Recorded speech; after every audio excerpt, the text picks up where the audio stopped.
I understand that you consider that the House of Lords should be maybe not abolished, but changed. It shouldn't continue in its present form. Yes. So what's your views on this then? Well, you will find them, I think, in the next edition of Public Law. There's a lecture which I gave in Leicester in honour of somebody called Jan Budetsky, who's a great figure of that. What I suggested was that the House of Lords, as a legislative body, should cease to exist.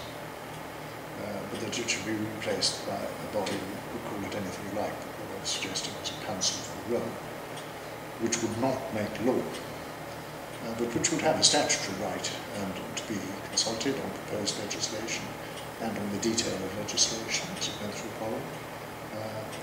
The Commons would have a statutory duty to pay attention to its proposals.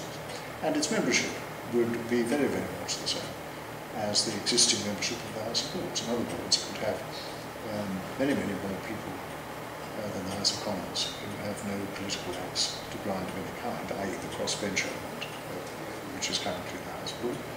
And it would have, again, like the House of Lords, but unlike the House of Commons, a lot of people with very detailed, specialised knowledge of particular subjects, whether scientists, doctors, diplomats, civil servants, whatever.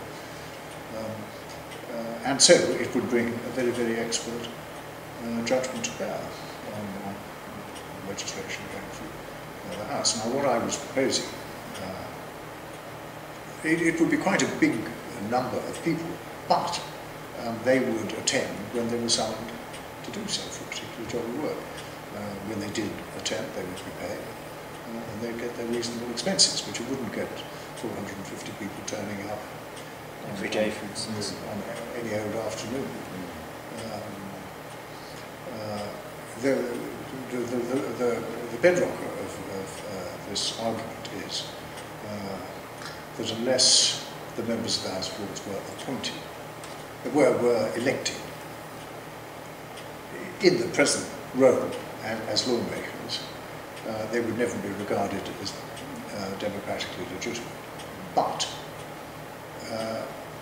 you would never elect a House of comparable quality with what you've got at the moment, because who's going to hack around